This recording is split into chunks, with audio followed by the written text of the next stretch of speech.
Арнайы сурет салатын киімімді киген сәттен ақ өзімді ерекше шабыт кернейді. Кенеп алдында отырғанымда ең әуелі миым тынышталады. Әдетте түрлі ойлармен шулап, тыным таппайтын ми бір сәтке аялдап дем алады. Адамдар көбіне уайымға, қорқынышқа, талас пен жарысқа бейім келеді. Бірақ мұндай сезімдер жанды әлсіретіп, құтынға жырады. Біз бұл өмірге үрейленіп, әлсіреп жүру үшін келген жоқпыз ғой. Қамшының сабындай ғана қысқа ғұмырды әдемі әлемде шаттықпен өткізу үшін келдік емес пе? Қуану үшін, таңырқап, зерттеп зерделеу үшін, әлемнің жақсаруына үлес қосу үшін.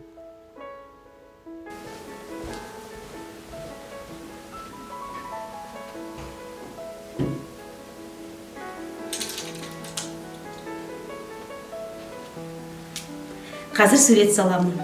Бұл мен үшін ең бақытты сәт.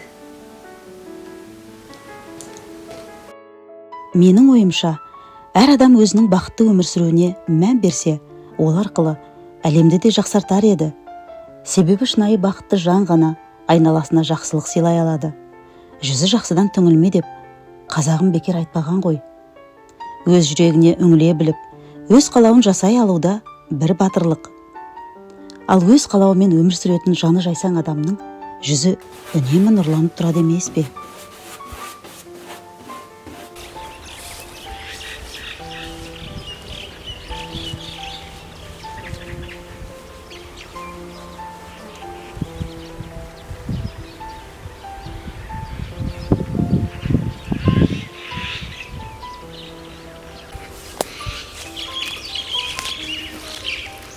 Өрік гүлдеп, көктем жетті бақшаға. Жылу сыйлап жүрекке де ақ самал. Күміс шықтай үлбіреген гүлдері, күн нұрына күлімдейді ақ шапақ.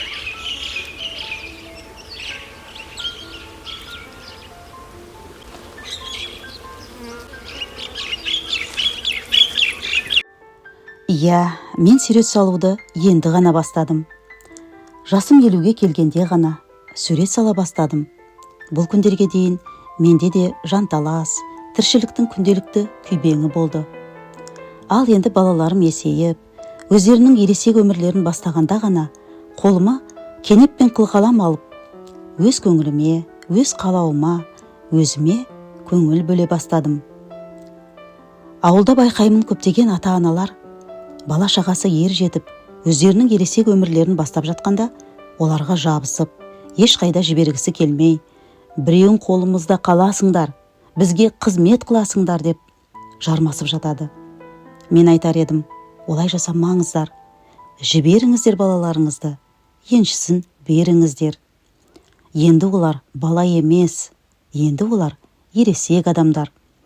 Олардың өз отбасы бар, өз тіршіліктері мен өз өмірлері бар. Қолда бір бала, бір келінді алып қалып, оларға қызмет жасатып қоюдың ешқандай керегі жоқ. 50 мен 70-тің арасында біз әлі жаспыз ғой. Өз тірлігімізді өзіміз жасай аламыз. Құдайға шүкір. Ақылды, арлы, ақ көңіл балаларымызға сенім білдіріп, батамызды беріп үлкен өмірге жіберейік. Балалар есейіп өз беттерімен кеткен кезде қайтаға бұрынғыдай қым-қуыт тірлікте азаяды. Кішкене қол босап, қайта еркіндік пайда болады емес пе? Осы сәтті пайдаланып, бір сәт өз жанымызға да үңіліп көрейік. Жас кезімізде орындалмай қалған қандай армандарымыз бар еді? Қандай нәрселерді жасағымыз келсе де жасай алмай қалдық? Нені жасағанда жанымыз жасарып, шабыттанамыз? Бір сәт тоқталып, ойланып көрейікші. Міне мен осылай жасадым. Өзімен өзім жалғыз қалғанда тынышталып, жаныма үңіліп, жаным не қалайды екен деп сұрап көрдім. Сурет салғым келеді. Қалған өмірімді жан қалауыма арнаймын. Сурет саламын, кітап оқимын. Және бұлардан да бөлек көптеген жоспарларым бар. Солардың барлығын кезегімен асықпай жүзеге асыра беремін. Қалған уақыт енді өзімдікі. Өзімді өзім еркелетіп, аялап, өзіме өзім қамқор боламын.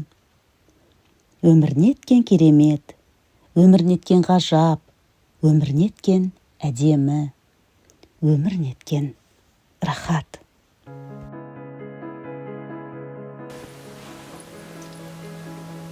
Сіздердің назарларыңызға «Ұлы дала тылсымы» атты картинамды ұсынамын.